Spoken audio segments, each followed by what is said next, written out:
This video provides a walk through the AWS Do PM project. You can use this project to develop predictive modeling applications and run two demonstrations which are included in the project.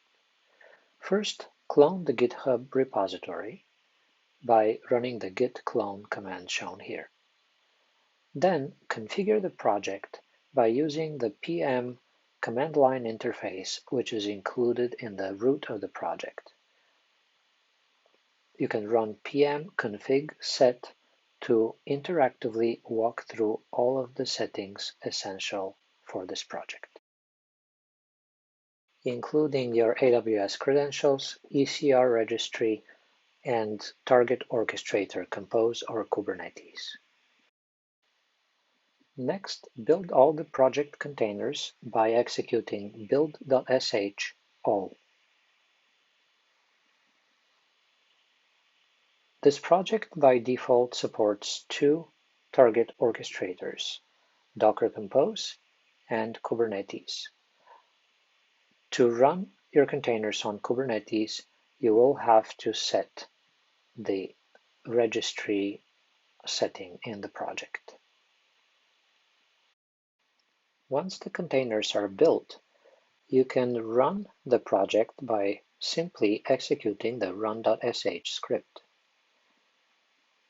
This by default brings up the system using Docker Compose. Status.sh shows the current status of the system, and exec.sh opens a shell into the platform container. The PM CLI is included in the container, and you can use --help with each of the PM modules to explore the functionality of the command line interface. You can use the CLI or the provided SDK to build predictive modeling applications. Run the EV-demo script. This is a sample application which uses the CLI to demonstrate all of the embedded core techniques in the system.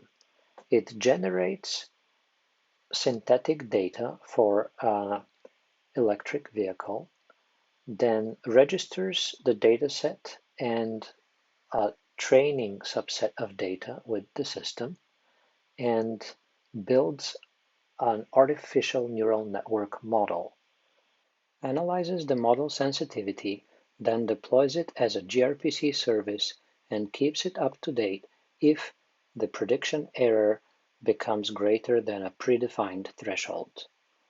All of the system's operations are stored in a graph database. The local single vehicle EV demo running on Docker Compose usually completes within 4 minutes. If we're running the demo on a Cloud9 or EC2 instance, to explore the data, models, and graph, we need to expose the ports of the application UIs. We do that through editing the security group associated with the instance to allow SSH, and then opening SSH tunnels. We can use the platform UI to explore the data and models. This is a sample of generated data for an electric vehicle, and it comes with some charts, and this is how the battery drains over the course of a trip. This is the model sensitivity analysis, and this is information about the model and its accuracy. To explore the graph, we need to log into the graph database and then configure the graph labels to show the node names, and load the full graph to display the entire operation of the EV demo run. If we want to deploy our predictive modeling application to a Kubernetes cluster and run it at scale, we need to push our Docker images to a container registry. By default, this project comes with support for ECR. To push the images, execute login.sh, ecrsetup.sh, and push.sh all. Next, let's scale up our pre-existing EKS cluster. We're going to do that by editing the autoscaling group. For visualization purposes, we use an open source tool called CubeOps We start from one node and scale the cluster up to 100 nodes to enable our demonstration to build models and run a simulation for a fleet of 1,000 electric vehicles. On this screen, we can see that our cluster now has 100 nodes. Next, we need to run pm-config set to configure our project for deployment to Kubernetes.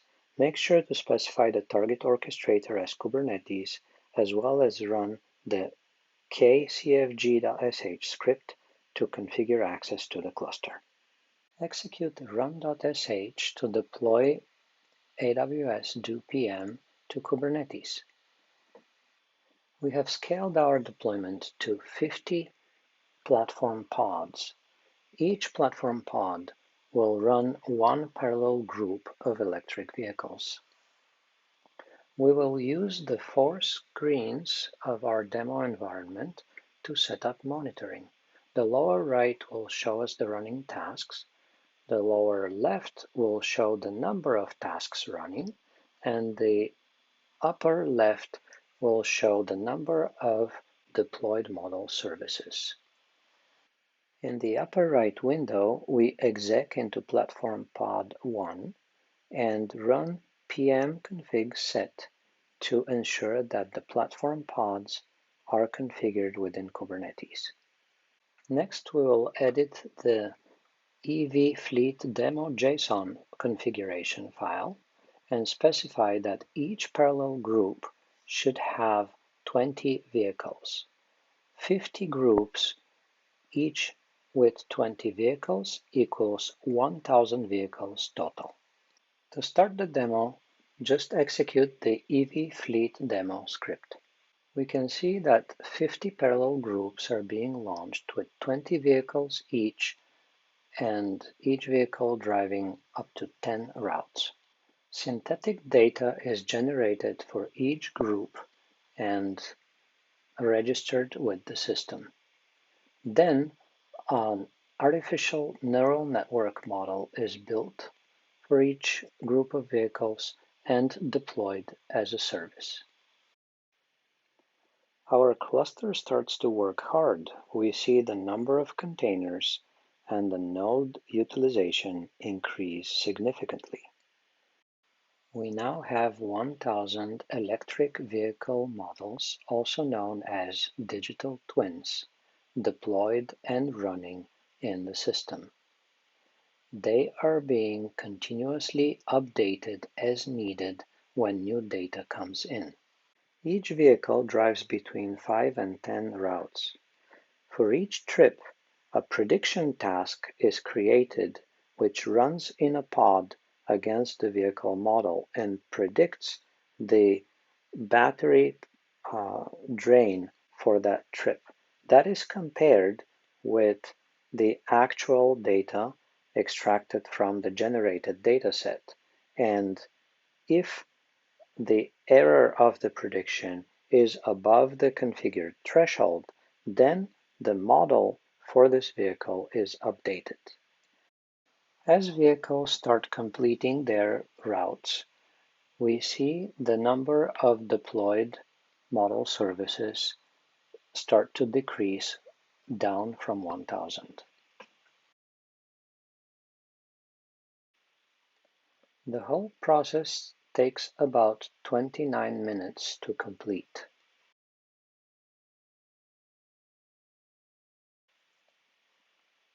We can see this workload is ramping down. Eventually, both the number of deployed services and the number of running tasks becomes 0. We have successfully completed a run for 1,000 electric vehicles, each driving up to 10 routes. Next, we're ready to scale down the EKS cluster.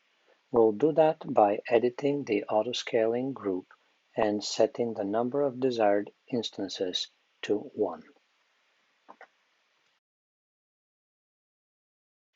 The cluster scales down, and we are left with 1 available node.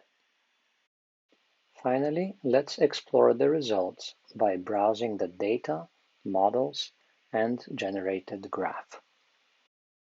The platform UI displays data and model information similarly to the first demo, except we have a lot more data and models.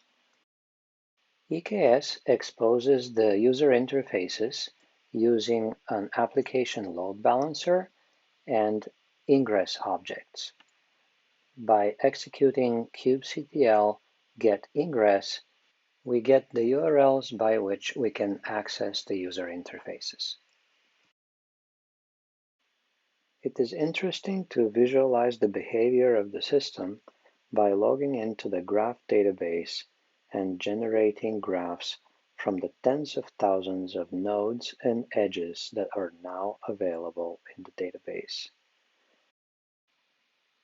The dark gray nodes here are tasks, and the different colored dots are objects like techniques, models, datasets, and services. This concludes our video in which we discussed the generic predictive modeling framework AWS DoPM and showed 2 demos. To build your own predictive modeling project, use this GitHub repo. Thank you for watching.